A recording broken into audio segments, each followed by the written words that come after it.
Capítulo 4. El duque permanecía solo en cubierta. Era muy temprano y el sol empezaba a levantarse sobre un cielo límpido, libre de nubes. Arrojaba extrañas luces, rojas, amarillas, y por último, deslumbradoramente blancas sobre el paisaje. No es de extrañarse, pensó, que entre todas las deidades de los antiguos egipcios adoraran sobre todo al sol. Cada kilómetro recorrido desde que dejaron el Mediterráneo, entrando primero en el delta del Nilo, que parecía un loto, y después navegando por el propio río, lo fascinaba más y más, ansiando llegar a conocer aquel grandioso país. El río bordeaba kilómetro tras kilómetro de verdes campos sembrados de tabaco y algodón, plantaciones de cocoteros y plantas de frijol y guisantes que brotaban del rico suelo terracota. En la distancia se divisaba el desierto, árido y calcinado por el sol. Pero, al seguir navegando hacia el sur, encontraron el río casi vacío. Algunas veces se distinguía la blanca vela de una felucca o una atiborrada balsa que se movía con lentitud,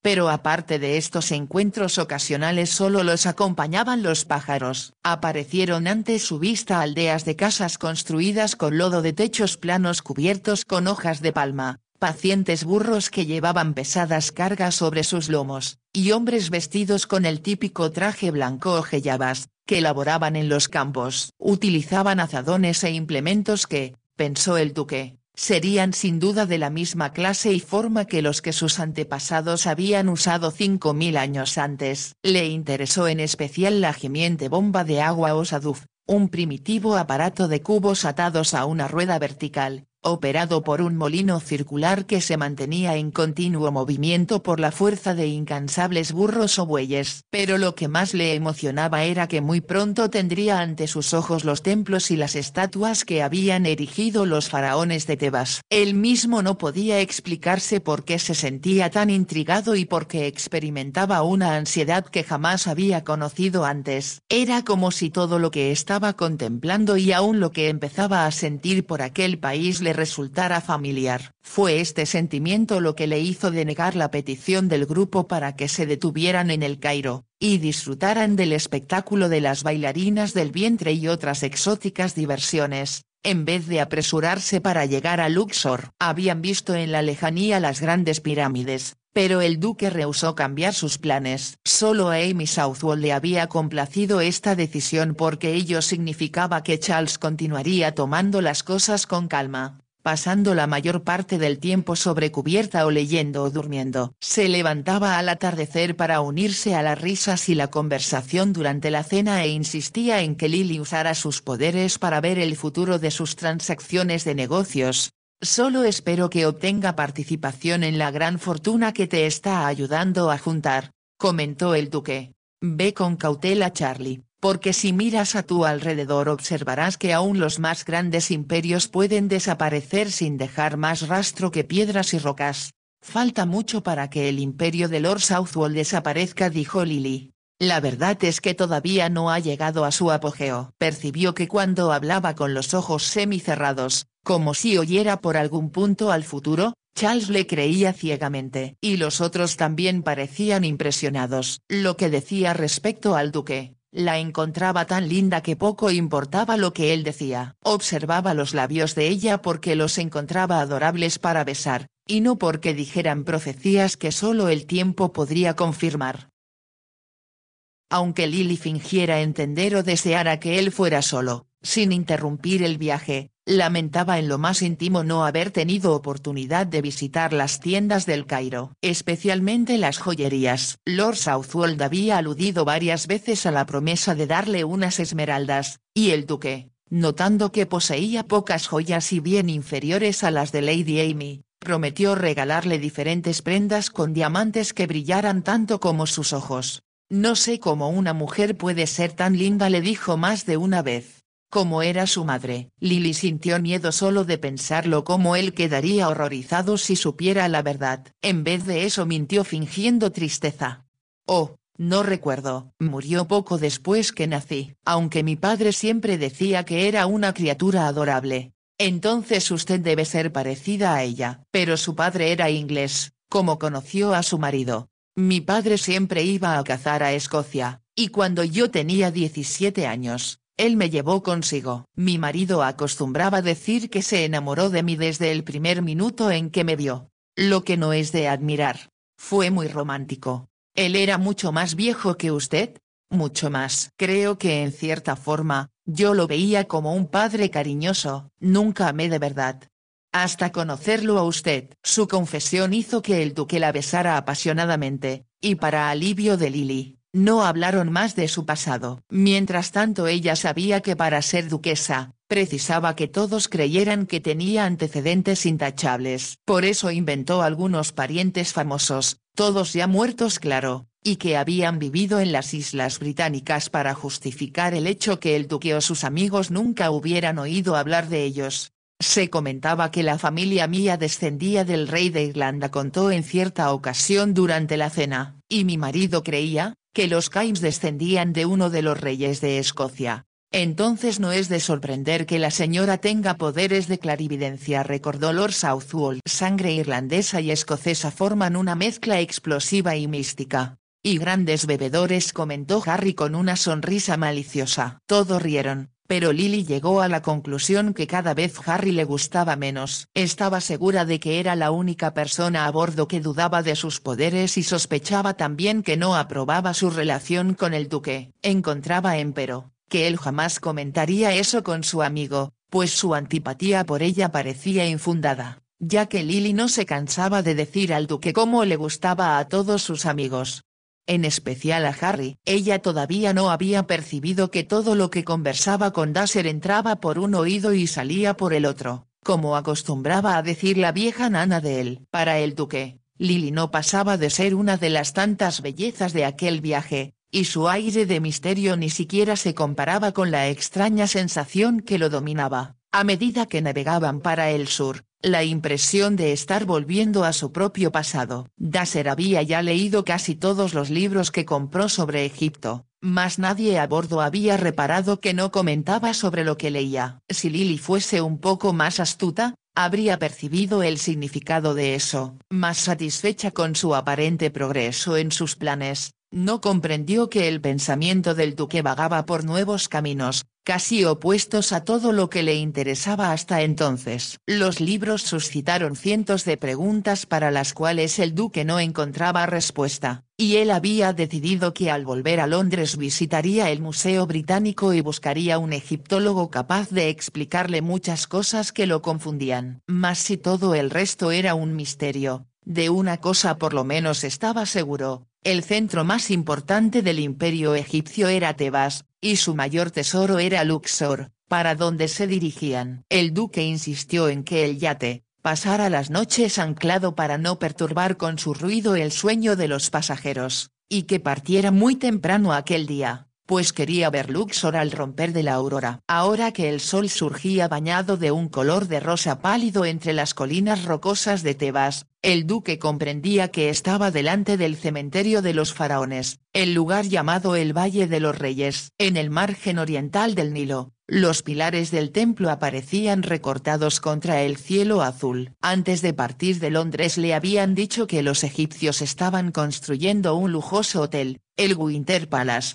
a fin de que los turistas de Europa y América disfrutaran del cálido clima durante los meses de invierno. Esto no le interesaba a él, aunque pensó que serviría de distracción a sus huéspedes. Cuando se aproximaron él vio que un tiro de escaleras de mármol blanco se levantaba en el interior del templo y sintió un deseo irresistible de entrar allá, aunque solo. No sabía explicar por qué no quería la compañía de nadie. Sentía apenas que cualquier otra persona pudiera perturbar la atmósfera del lugar, o su propio estado espiritual. Ordenó que anclaran el yate en la ribera opuesta al templo. Cuando los otros pasajeros aparecieron, bastante más tarde, quedaron encantados con la vista de las ruinas, las palmeras y las embarcaciones en forma de cimitarra. Bordeaban el río. Varios niños que nadaban en las aguas del Nilo miraron la sirena con admiración y curiosidad. Como hacía mucho calor, todos estuvieron de acuerdo con la sugerencia del duque de bajar a tierra después del almuerzo, luciendo muy refrescada y deslumbrante con un vestido de muselina y encajes blancos, y con un gran sombrero que enmercaba su lindo rostro, Lily no estaba dispuesta a hacer algo que le exigiera el mínimo esfuerzo. Detestaba el calor y tenía miedo de que se bronceara demasiado, pues una piel enrojecida no combinaba con su cabellera rojiza. Cuando finalmente fueron a tierra en el bote del yate, ella inmediatamente procuró la sombra de la baranda del Winter Palace, el lujoso hotel aledaño a las ruinas, y se acomodó lánguidamente en una silla reclinada, sin la más mínima disposición de salir de allí. ¿Qué tal una pequeña exploración?, oyó James preguntar al duque. Mañana, Jimmy, pretendo quedarme aquí unos días. Si quieren cambiar el menú, sugiero que comamos hoy en el Winter Palace. Sería lo ideal, dijo Amy. Dio una mirada a la lista de huéspedes y, aunque muchos todavía no habían llegado, conozco a muchas de las personas que han hecho reservaciones para esta semana. Entonces debemos invitarlas para el yate, sugirió el duque. La última cosa que deseo es que se aburran solo con mi compañía.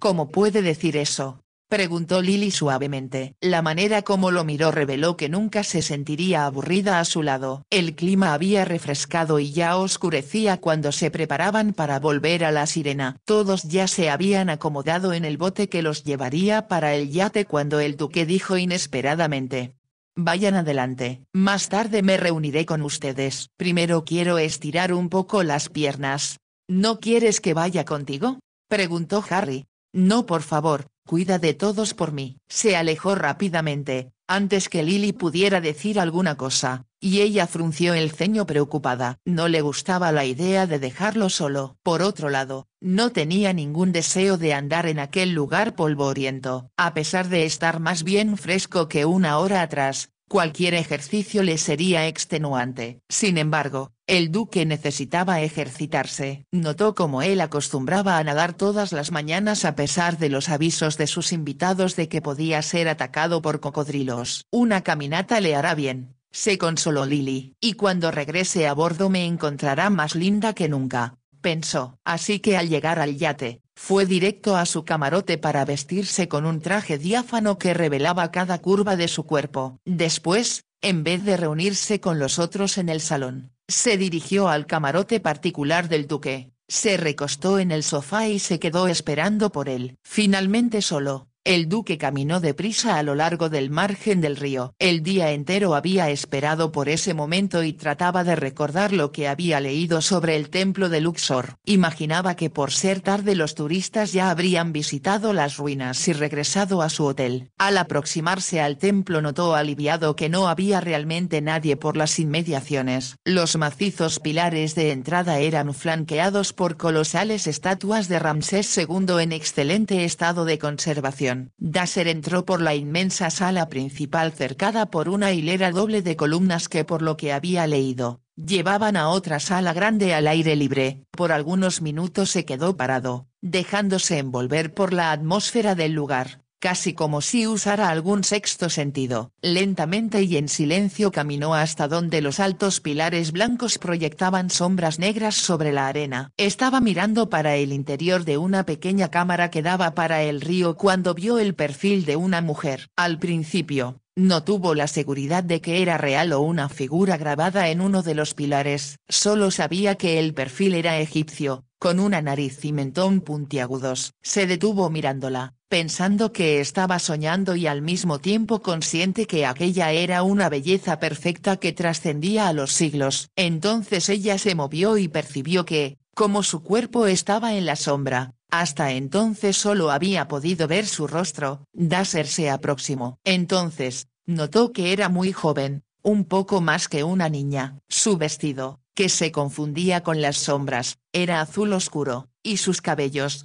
ni oscuros ni claros, sino más bien un tono diferente y extraño, que recordaba a las piedras cenicientas bañadas por el sol. ¿Ya sería porque oyó sus pasos en la arena suelta? La joven pareció sentir su presencia y viró el rostro. Entonces Dasher se vio delante de un fantástico par de ojos azules. Instintivamente él se detuvo. Los dos se miraron por un largo momento. Discúlpeme si la asusté, dijo el duque. No pensaba que había alguien más aquí. Por un momento el duque pensó que ella no fuese a responder. Entonces la joven dijo en voz baja y musical: hay pocos visitantes a esta hora. Era lo que yo esperaba. Se aproximó y notó que ella lo estaba mirando, parada entre las columnas, que daban al extraño paisaje del Valle de los Dos Reyes. Porque consideró que debería decir alguna cosa, Daser comentó.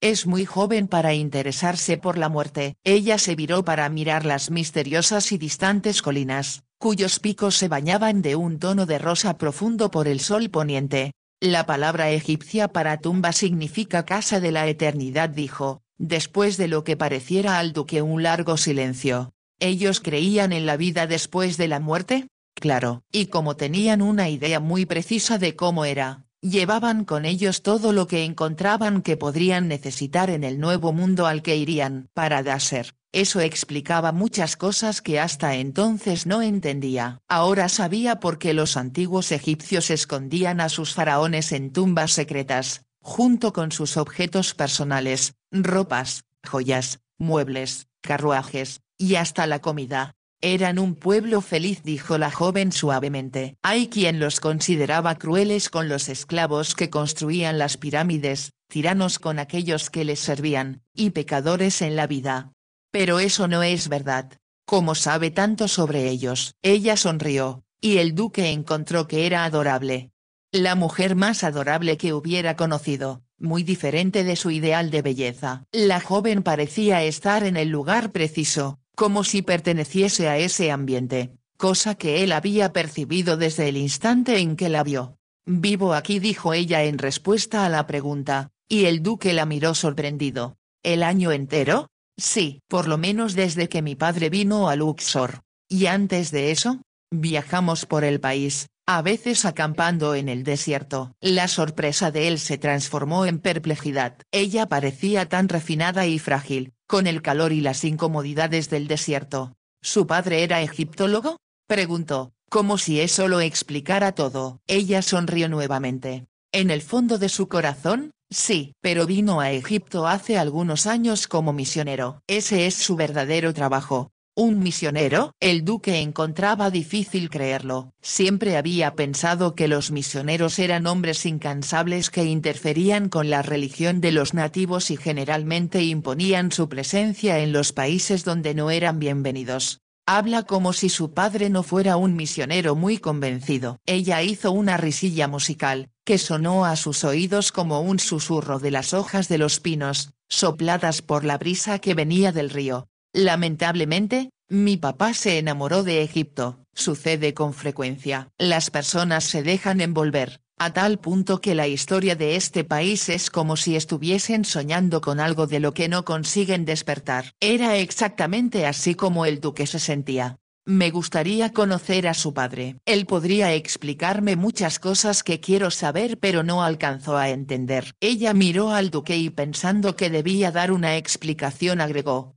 Yo lo cuido de noche y nuestro sirviente lo atiende de día mientras yo duermo y antes de tomar mi turno me llego hasta aquí. ¿Lo ha visto un doctor? La joven movió la cabeza con un gesto negativo. Papá es un misionero médico y yo también sé de medicinas. Hemos hecho todo lo posible, pero las fiebres del Nilo son muy infecciosas. Por eso no debe ponerse en contacto con él. En aquel momento pensó que tal vez él podría temer que ella estuviera infectada también y explicó.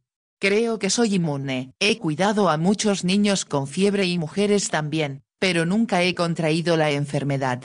No puedo imaginármela en esos menesteres, comentó el duque. Cuando la vi por primera vez pensé que no era real y que su rostro estaba esculpido sobre la columna contra la que se reclinaba y que había vivido hacía millones de años. Había hablado casi sin pensar, pero como ella no replicó, añadió después de una pausa.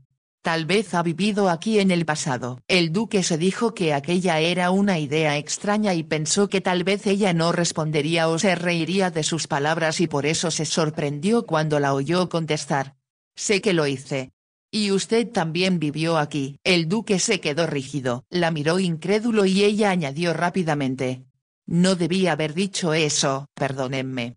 Debo regresar con mi padre. Cuando se apartó de las columnas el duque pudo observar que tenía un cuerpo delgado y una cintura diminuta, pero no era pequeña de estatura y tenía la suave gracia de las esculturas que había observado al entrar en el templo. Llevaba un vestido que no estaba a la moda, abotonado desde el cuello hasta la parte baja del corpiño, con una falda ancha, simple y sin adornos. Pero a pesar de su sencillez, ella lo lucía con la misma dignidad que emanaba de toda la magnificencia que lo rodeaba. «Por favor, no se vaya», rogó el duque. «Si no puedo ver a su padre, entonces quisiera que usted me contestara las preguntas que me tienen intrigado. Le aseguro que deseo aprender con mucha seriedad sobre la tierra que me ha atraído con una fuerza irresistible por algún motivo que no puedo explicar». Como deseaba tan desesperadamente que se quedara, el duque puso en juego todo el encanto que le había dado tan excelentes resultados en el pasado. Ella lo miraba indecisa,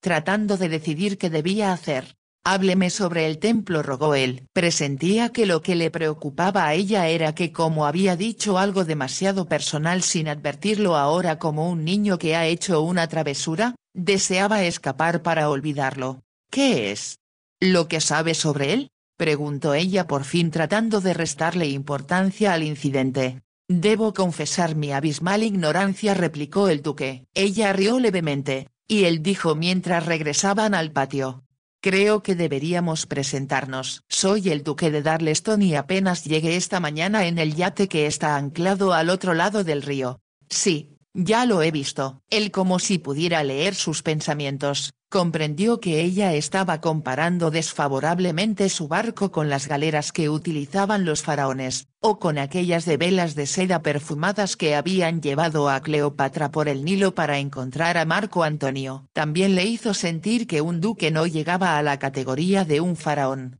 «Ahora dígame su nombre». «Irisa», replicó ella, y él sonrió. «Le sienta muy bien». «¿Y cuál es su apellido?». Le pareció que ella titubeaba antes de contestar. «Garrón».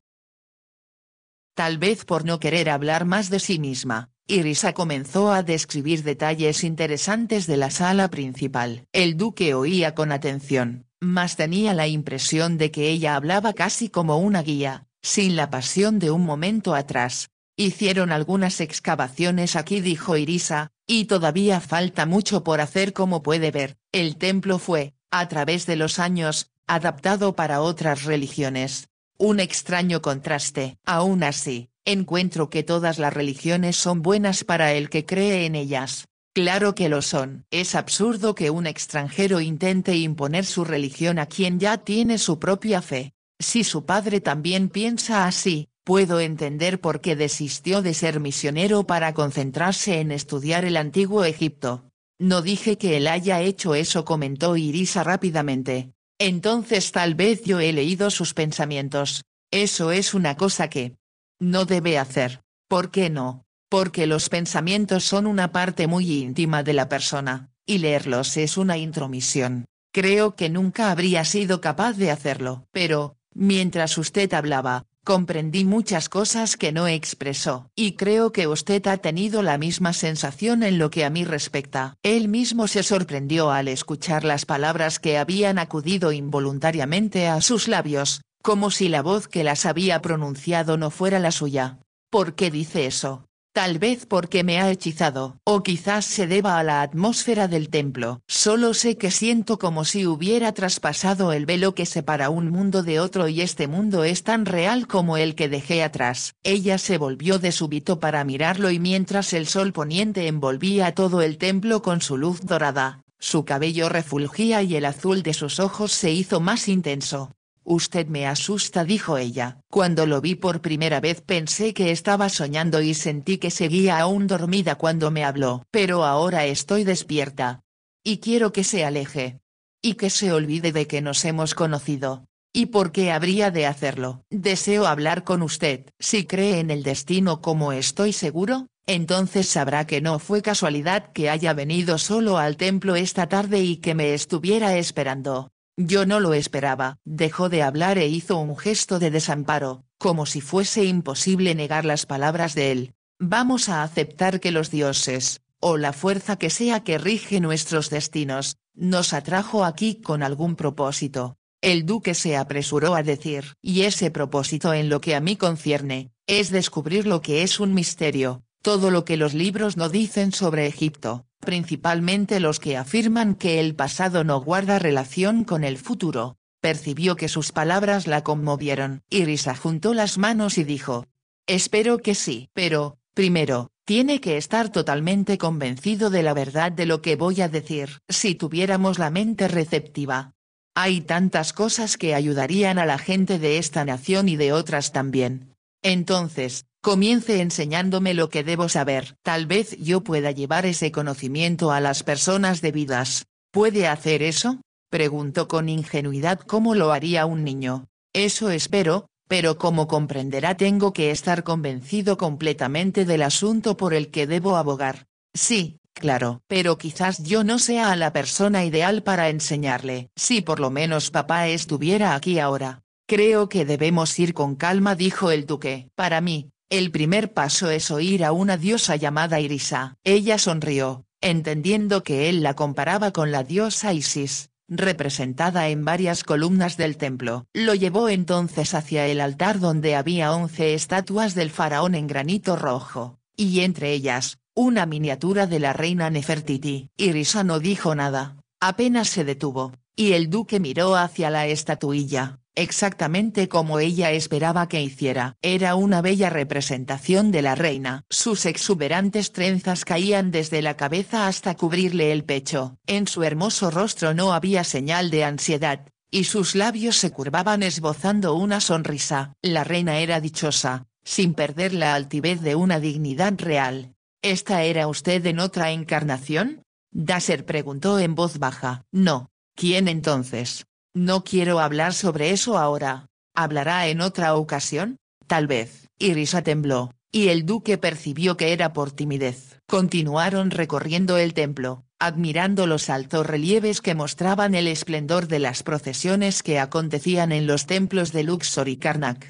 Quiero ver Karnak mañana, dijo el duque. La miró e Irisa comprendió que era un pedido para que lo acompañara. Yo se lo mostraré, prometió después de un momento. Pero el templo no es tan bonito como este, ni tiene la misma atmósfera. Después que lo visitemos, yo le diré lo que sentí. Daser estaba seguro que necesitaba mantenerla a su lado, o ella podría irse y no volver jamás. Pero anochecía, y se debían separar. Yo la llevo a su casa. No es necesario. Pero es algo que quiero hacer. No creo que es muy seguro que camine por ahí sola.